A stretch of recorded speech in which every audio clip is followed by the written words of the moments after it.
The Lemonade War by Jacqueline Davies. Chapter 5. Dinner that night at the Treskys was quiet, so the explosion that followed seemed especially loud. It was Jesse's turn to clear and scrape the dishes. Evan's turn to wash and stack. Evan looked at the pile of dirty plates on his left. Jessie was ahead. She was always ahead when it was her turn to clear, but tonight it felt like she was taunting him. To Evan, every plate scraping sounded like can't keep up, can't keep up. Evan was scrubbing the casserole pan when Jessie stacked the last dirty dish by his elbow.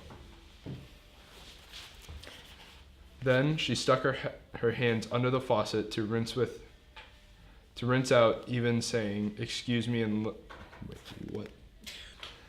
Then she stuck her hands under the faucet to rinse without even saying, "Excuse me," and shook her hands partially right in Evan's face and said, "So how much money did you make?" That was it. He couldn't hold it any longer. "Why'd you do it, huh? Why'd you have to ruin the one thing I had going?" For a second, Evan wasn't sure if he meant the lemonade stand or Megan Moriarty. In the mixed-up way, he meant both. And there was no way he was going to tell Jessie that after paying back his mother for the 4 cans of lemonade and 1 can of grape juice and 1 bottle of ginger ale, she'd been pretty irritated when she came down from the office and there wasn't a single cold drink in the house. He had walked away with $2.11. On top of that, he was pretty sure Scott had kept a $5 bill they'd earned.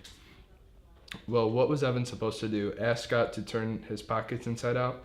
Evan hadn't kept track of the sales, so he couldn't be sure. "Why'd I do it? Why'd you do it? Why'd you invite the jerk over for a lemonade stand?" shouted Jessie. "And how come you wouldn't let me play? You're the one who was mean." "You're such a show-off," said Evan. "You always have to let everyone know that you're the smart one." "I wasn't showing off. I was just trying to have a little fun. Is it against the law? You won't do a lemonade stand with me, then I won't do a lemonade stand with you. I'll do one with my friend Megan instead." "You cannot be her friend." "You cannot be her friend," shouted Evan. "Why not?" "Because you're a kid. You don't even belong in the 4th grade. And because you're just an annoying show-off pest and no one likes you." The words felt like disgusting spiders running out of his mouth. They were horrible, but it felt so good to get rid of them. Then Evan saw Jessie's lip tremble. Uh-oh. Jessie was a howler. She didn't cry often and didn't cry for long, but when she did, it was loud. Mom would come down from her office. Evan would catch the blame. Unfair. But Jessie didn't let loose. Instead, she stood as tall as her running height would allow and said, "Megan likes me. She invited me over to her house tomorrow. We're going to make another lemonade stand and earn twice what we did today." Oh, that was it. She was going to ruin everything. Show him up right in front of Megan, even before the school year started. Make Megan think he was just another stupid loser who can't even beat his own baby sister in a lemonade stand. Evan boiled over. "I wouldn't count on it, Juicy," he said. Jessie hated that nickname, and Evan only used it when he had to. "I'm going to have a lemonade stand every day until school starts, and I'm going to earn $100 by the end of the summer, enough for an iPod." "Oh, please, like you could even if you wanted to," said Jessie. "Megan and I already made $12 each today. We could have $100 like that." Jessie snapped her fingers. "And then what?" said Evan. "You'd lock it up in your lockbox and save it till you were 50 years old? You're the biggest miser on the planet." Jessie stiffened up. Her mouth made a funny O, but then she had her hand on her hip and smirked at Evan. "For your information, I'm going to make a $100 donation to a charity." Evan snorted. "Yeah, right. What charity?" There was a long pause, and then Jessie said as smooth as whipped cream, "The Animal Rescue League, Megan. Megan and I are talking about it today." "You don't even like animals," said Evan.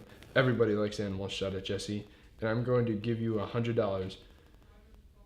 Or I'm going to give them $100, so you don't ever call me a miser again."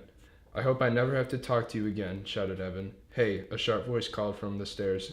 Miss Tresky had a pencil stuck in her hair and a worried look on her face. "I could hear you two all the way upstairs in the attic with the air conditioner on high. What's up?" Evan looked at Jessie. Jessie looked at Evan. They had taken a vow, a spit vow. Ever since Dad had gone, they vowed not to fight in front of Mom. It made her sad, sadder even than when Dad left. "Nothing," said Evan. "Nothing," said Jessie. Miss Tresky looked at both of them. "Come on, out with it. What are you two yelling about?" "It wasn't a fight, Mom," said Evan. We were just joking around. Yeah, said Jesse. We were just goofing. Sorry we got you out of your office. Miss Tresky looked at both of them with her laser eyes. Jesse hung the dish towel on the handle and fiddled with it until it was perfectly straight. Evan bent over the casserole pan and scrubbed it as if his life depended on it. He scrubbed so hard his elbow bumped the fruit bowl. A cloud of fruit flies rose into the air and settled back down. Oh God, said Miss Tresky. Would you look at those fruit flies? Her shoulders slumped. All right, well, I'm going back up. Can you guys handle showers and reading, and then I'll be back down to tuck you into bed and turn off the lights? Sure, Mom, said Jesse. No problem, said Evan. Miss Tresky disappeared upstairs. Jesse turned to Evan at the sink. Let's make a bet. Whoever earns $100 wins, and the loser has to give it all their earnings to the winner. Evan shook his head. Not fair, he said. You've already got money saved up. That money doesn't count, said Jesse. We'll start with today's earnings, and it's all got to be from selling lemonade. No mowing lawns or sweeping out the garage or anything else.